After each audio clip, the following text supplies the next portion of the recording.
Habari za asubuhi.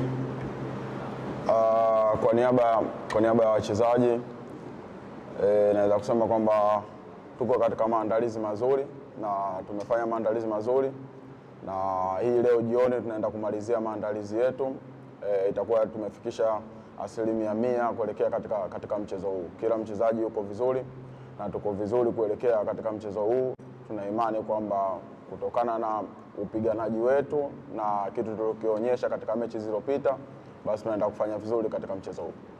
Sawa, nikaribishe maswali matano kwa kikubwa. Naweza kusema kwamba mchezo uliopita tumetoka kupata suluhu tukiwa ugenini, lakini naweza kusema kwamba kikosi chetu sisi kiko na wachezaji wengi wageni ambao hawajawahi kucheza dabi kama hii, lakini naweza kusema kila siku tunapopiga hatua au tunapokutana na mechi nyingine kwamba timu yetu imekuwa ikikua na inakuwa na kiwango kizuri, kwa hiyo na uwiano mzuri.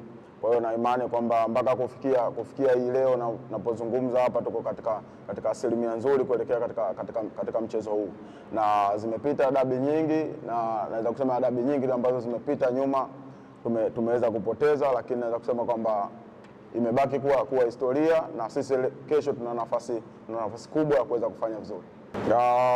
Tunajua kwamba tuna jukumu zito kwa sababu tumepoteza michezo iliyopita, lakini kutokana na maandalizi yetu na kutokana na benchi letu la ufundi walivyotuandaa, na naweza kusema kwamba mashabiki na wanachama wote wa Simba watajivunia uwepo wetu sisi hapa Amani kesho.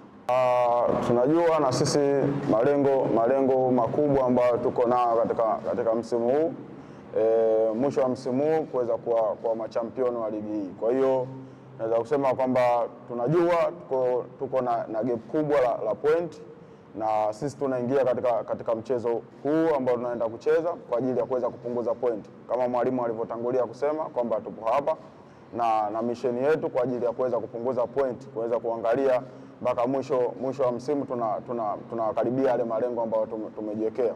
Kwa hiyo kutokana na maandalizi naweza kusema kwamba tuko vizuri na tunaenda kufanya vizuri katika mchezo wa kesho. Tutajitolea kwa ajili ya kuhakikisha tunapunguza hizo point ambazo wako nazo.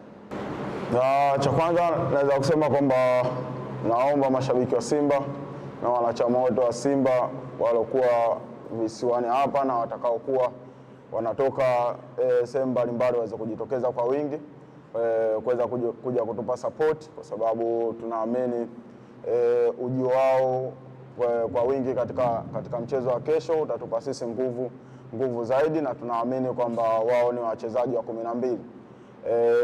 Naweza kusema kwamba hamna kitu kipya zaidi mtaona Simba ambayo inapambana na ina uchu wa kuweza kupata matokeo katika mchezo huu.